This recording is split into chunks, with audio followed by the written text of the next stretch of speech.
This week, I've been driving the 2023 Infiniti QX55. Let's take a look at it. So let's start off with the front end for the QX55. It's got a very nice daytime running LED that goes around, and I like how the headlights kind of start from biggest square to smallest square. It does look very nice. Overall, the front end is very sporty and very aggressive. I really love overall the exterior of the QX55. It's just fantastic. Moving on down lower though, we have some nice effective fog lights and some usable vents, something you don't usually see. And also I like how this part here of the fog light is the same as this big grille right here. A little bit of chrome on that big grille though, a bunch of sensors for our 360-degree camera, and very, very nice overall. You can see how the hood kind of overlaps into the body. It makes the hood looks like it's not closed, but it actually is, but very nice. So some key features for the QX55 this year. It's got Pro Pilot Assist, heads-up display, motion activated liftgate, heated rear seats, which you'll see, and nice ambient lighting. So under the hood for the QX55, it's a 2-liter variable compression turbo 4-cylinder engine that does 268 horsepower, 280 pound-feet of torque with a CVT transmission that I know all of you absolutely love to hate. But a little bit of good news with that bad news is it is all-wheel drive, so we'll take that. Total price as tested is 65,990 Canadian dollars. So now let's take a look at the side profile for the QX55. If you've ever heard anybody say that it is a crossover coupe, this is where you're gonna see that. As you can see, it starts like in the front, it's got a very big front end, and then just swoops all the way back. But I really do like that side profile look, and I love those wheels too. The design on the wheels are very nice, especially when they're spinning. And then you can see how that tail light bleeds right into the back. And let's take a look at that tail light because it is fantastic as well. It does remind me a little bit of the Aston Martin logo. If anybody knows F1, you'll know kind of what I'm talking about. But I really, really do love the exterior styling. Nice dual exhaust tips there too with the QX55 badge. Very, very well done. And then you have a nice rear wiper too. It should be effective in winter as well. But let's pop open that trunk and check out the space we have in here. So overall, it's very, very spacious. You could probably fold down that second or that only row and you'll have so much more room. So with that backseat row down, you could literally fit anything you need to, and it kind of does keep in touch with the market where, you know, you need a crossover SUV, you need a lot of space. This trunk does have you covered, and I was actually surprised by how much space you have. We also have some space under the floor as well, but overall, very nice, very effective. Let's hop into the interior and check that out. Okay, so as usual, let's hop on in to the back of this Infiniti. And as you can see, kind of, it's more of like a coupe style. So we kind of lose a little bit of headroom. I'm 5'11", and I fit in here quite comfortably. My head is quite close to the back, to the top of the roof here, but just enough that I have enough room, so it's okay. But then you just get greeted by this wonderful red interior. I am a sucker for it, so I immediately like the look of it. The red and black, you can't go wrong. Well, pull down this here too. Got a nice little bit of cup holders. I like the design on the doors too. It's not really a boring interior per se, or at least I don't find it to be boring. Nice little Bose speaker back here too. It's upgraded. That's kind of what the luxury we expect here. Open wood there. I like that too. Then we have some vents down here. You can control the airflow. You can also control your temperature, and you have heated seats as well as USB-C and normal USB. Nice little bit of storage here, and a nice little view of up front. Speaking of up front, let's hop right up there and I'll show you what that's got. Okay, let's hop right up front now. I was expecting the door to be a little bit bigger because this is more of like a coupe style, but got nice Infiniti trim right there. I wish it illuminated at nighttime, but it does not. But let's take a seat in here. Very comfortable. Nice place, easy to get in, nice place to spend time. I like the steering wheel. I'm still a fan of the Infiniti logo. I know people think that it needs a refresh, but I still am a fan. Lots of manual controls here for volume, different media controls, and then you have your assist controls here. And then you have your center gauge cluster, which I'll be honest, it is dated. It does look like it's from probably 2013 to 2012. I wish they would update it. I don't really think that in a car of, you know, this kind of class, you need these gauges anymore. You could probably get away with doing all digital. Moving over now onto the left-hand side, I got some steering controls as well as the assist, parking assist, heads-up display control, which is kind of right there. I don't know if you can see it, but that controls it whether it's on or off. Then you have a Bose speaker, 2 settings for the driver. Of course, my seats are power adjustable. All the windows in here are automatic, which I like. And again, we have that nice thing that we saw in the interior with the open wood and the Bose speaker. So let's move on now to the infotainment display. And there is actually 2 of them. And I don't hate it. I think it's a good Infiniti touch. I think it makes it very unique. Although That being said, it could do with a refresh. So you have navigation up here, and then down here you have a bunch more controls. You obviously do have Apple CarPlay and Android Auto. They're both wireless, so that's great too. This nice little red trim thing here that goes around, I really do like that too. But you have a bunch of different things you can control. And here's one thing I find: information, right? You go into information and you just think it's car information. No, you can check sports scores. Like I have the, you know, the games that are coming up. I've actually used this while on the phone with somebody. So as gimmicky as you might think it is, I have used it just for reference. You can check the stock market if you're into that kind of thing, GPS position, and then you actually do have vehicle reports, and it's only fuel economy. So there you go. Very nice. We also have some nice physical controls, which I like. I wasn't expecting them to do it, but they did. Nice physical controls. Obviously, we have heated seats and ventilated, and then we have a heated steering as well, and a nice little knob here. Everything is usable relatively. I haven't driven a Infiniti yet, so it took a little bit of getting used to the infotainment, but now that I think I've used it, it's probably going to be on Nissan products too. It isn't great. It needs a refresh for sure, but it is usable, and I'll take that. Moving lower, we have USB and USB-C controls, and then also some nice cup holders, a little bit of storage here. No wireless charging pad. It kind of sucks to see that with this price point as well. Then we have this little shifter here down here that does take some getting used to. It's quite small. Start stop button, I don't mind it being there. Then we have different drive modes, so talk about later. Parking brake and auto brake hold. And then this little thing here, this is where I could activate my 360-degree camera. And if you take a quick little look with me, it looks like it's straight out of 2008. I know Infiniti was probably one of the first ones to do this 360 camera, and it doesn't really look like they've upgraded it too much since, unfortunately. It's another one of those things that do need an upgrade. But you do have this nice little thing here that you can control the infotainment display with. So when you're on Apple CarPlay, you don't have to reach, because you can see this, I'm sitting all the way back and I can't really reach that screen. So this is a great way to do it, and your passenger can also use it too, which is great. But yeah, I really like how this red comes all the way down, swoops here, and then swoops back. And it's like kind of divides the red up and the black up. I really like that. Nice little bit of storage for my wallet, different stuff like that in there. And yeah, overall, a pretty decent looking interior. I am a sucker for the red. I will always take the red options on these cars if it's available. I do wish though that they gave us a panoramic sunroof. I feel like they had the room to do it. And, you know, it's in the price point where it should be there, but it's not. So we get this little small, little tiny one. But hey, we do have one. So you know what? Positives, we'll take it. I also noticed that it's more of a square shape. Not a square shape. I also noticed that the interior is more of a circular shape when you look at it when you're sitting in the driver's seat. More, you know, some cars are more traditional and they're like more square shaped, but this is more circular. Anyways, let's take a look at how this thing drives. Let me strap that GoPro on. I'll be right back.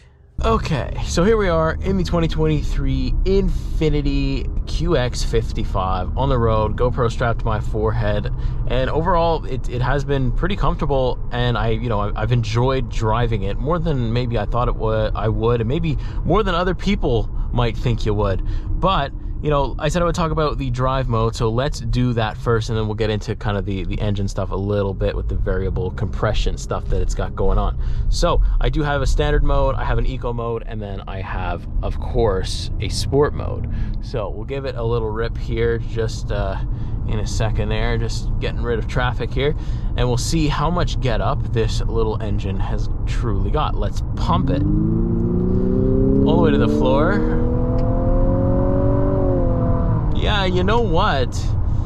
First of all, I think that's pumped in audio. I'm almost 100% sure that is pumped in audio.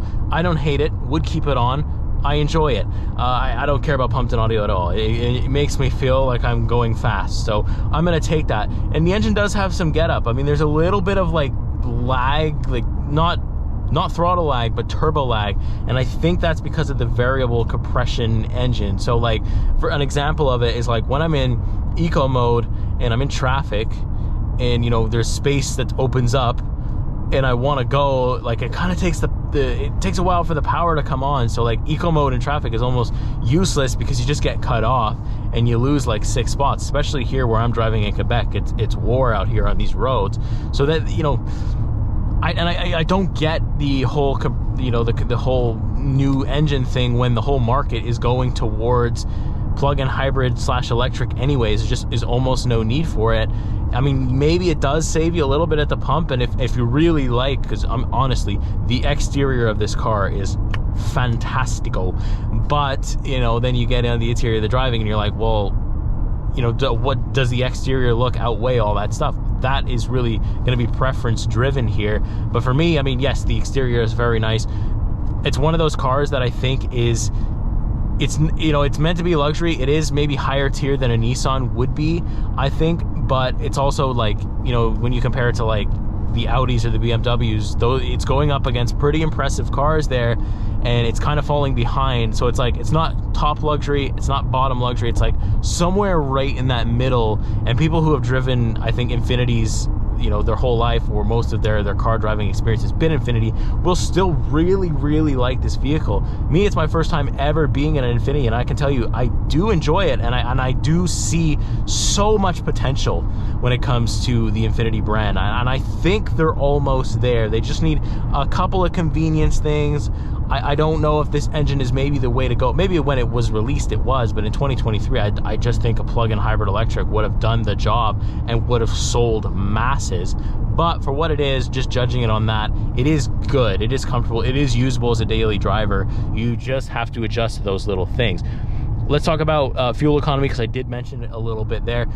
I'm getting a exactly right on 10 liters per 100 kilometers, and I've been doing a lot of city driving with this car, not too much on the highway, but it does improve when I do go on the highway. It does start to drop off a little bit. So if you do have a commute that involves quite a bit of driving, I think you'll be all right. So we also have a personal mode. I don't know if I mentioned that before, but we have a personal mode, and that basically just allows you to customize the drivetrain and different stuff like that. So basically I could have my suspension, or not my suspension, but my drivetrain be in sport mode, but the steering be in comfort mode. It's really basic. You can't really adjust exhaust sounds or anything crazy like that.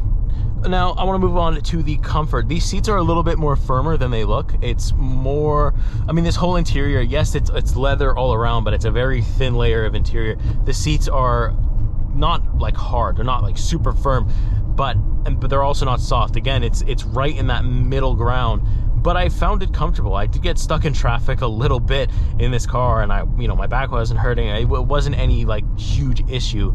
You know, I've just sat in luxury cars that the seats feel a little bit more comfortable. But for what it is, I think I could do long road trips with this car with absolutely no problem. It's also one of the better feeling steering wheels, just based off overall like texture feel. I don't know if anybody's like that. You get like, you're weird with textile stuff, and I am, and I can tell you that if you are, you might enjoy the steering wheel. I do really like the leather wrapping around it. I love the feeling of it, and like I said, I'm still a fan of that Infiniti logo. It's very nice, and I do like having dual screens. I think that it's a piece that ties the car, you know, all together. And I also have these like nice shifter paddles that makes the car feel a little bit sportier. You know, they have done things right. This car isn't completely, you know, it will sell well. It's not completely out to lunch in terms of SUVs, and it's an interesting one because we don't really see that many coupe / crossover SUVs nowadays. So I mean, it's maybe a dying breed, but I think that Infiniti should definitely keep it, but just, you know, improve those little things, those little, you know, look-wise things, and you really do have a great car, and make it plug-in hybrid electric, and you're off to the races. I know a lot of people don't like to, you know, recommend this car, and I can't say that for $65,000 that this would be the top choice, but it definitely is the mid-tier choice, and you know, maybe you can find it somewhere that it is affordable and that you will like it. Because if you do own this car, or if you are in the market for this car, I really think you're going to enjoy it. The handling is very good, the comfort is good, the comfort is there, the fuel economy is there, you know, the engine is okay. It does have some get up to it, so like passing slower traffic will not be an issue at all. And just overall, it's a great all-around SUV, where it's not so big that it's taking up a lot of parking space, but it's also not too small either, and you have quite a bit of trunk space. It's actually surprising the amount of trunk space that Infiniti have been able to pack in here. So overall, the car does work well. I'm comfortable, I've had fun. The exterior, like I said, is like really nice looking with this color. I don't think that Infiniti's problem is exterior design. It's maybe more usability and realistic kind of stuff. That may be where the problems lie, and that's why I say, and that's why the title of this video is, this car has so much potential, because it really does. I truly believe that. I believe that they're almost there, you know, in terms of, you know, selling like, you know, crazy amounts again, and getting back to where Infiniti I think should be, and that's at the top of the automotive game. Just like, you know, Acura is highly recommended and stuff like that. So I think Infiniti belongs there. They just need to update the product line a little bit, and I think they're in the process of doing that. So I can't wait to see what Infiniti do next. I can't wait to drive the different ones, like the XQ60 maybe, if they have that available. And also we'll check out a couple Nissans in the future as well. But overall, first impression for the Infiniti, it's a great all-around coupe SUV. If you want that sporty look on the exterior, this is where you're gonna find that. And I think I'll go ahead and leave it there. So if you like this video, make sure you leave a like. Make sure you tell me in the comments what you think of the Infiniti. Do you hate it? Do you love it? Do you love to hate it? Which one is it? Are you in the market for the Infiniti, or are you driving one of its competitors? Because I really would like to know how you think this car compares. And obviously, if I helped you at all, make sure you subscribe for more, because I'm going to try to bring you these kind of car contents every single week. That's the goal. Sometimes we might miss a week here and there because of scheduling difficulties, but I should be with you every week with a brand new car to give you the nice review and the POV driving impression. So that being said, like, subscribe, leave me a comment, and we will see you in the next video. Take care.